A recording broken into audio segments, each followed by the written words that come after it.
MC natin. Napakagandang introduction sa atin. Lahat, puro artistahin. So anyway, nagbibigay po kayo muna tayo sa ating mahal na barangay captain, yung boss barangay captain dito. Kahit wala siya dito, kasi nakikita ko lang yung mga konsihales at mga CBO niya. At palakpakan natin ang ating captain, Blasio. At andito rin yung dalawang nagigiting kong kapitan, Kausal Domingo and Bulawan.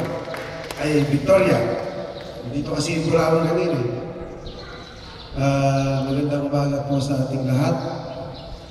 Alam niyo po, itong binubuo yung kooperatiba.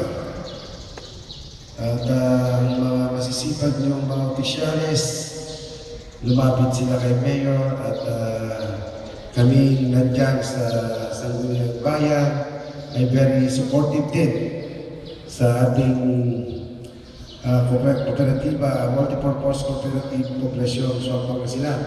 Seaport. Ito. So anyway, gusto namin yung mga hindi kaya, kung membro na nito, ay pagpatuloy lang natin para ito ay lumago at maging malaking kooperatiba. Kasi ito ngayon ang mga kasalukuyang tinitignan ng ating gobyerno, yung mga cooperative. So kung successful to, tayo rin ang nagbibigyan ng benepisyo. So kayong mga member dito, palakpakan natin ang sarili natin. At sana pagpatuloy natin ang ating samahan at ang ating mga official, supportahan natin sila. At alam ko, sabi nila, hindi darating yung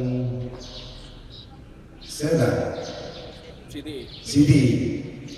So siguro next meeting, hopefully, nandito na sila, Ma'am Agnes. At ito ay ating titignan at gusto ko i-register na natin ito para maging makabuluhan ang ating samahan. So magandang umaga ulit sa inyo lahat at ako ay nagpumubuka sa mga opisyalis ng cooperative Swan Sport Cooperative. So, again, magandang umaga sa ating lahat. Mabuhay tayo lahat.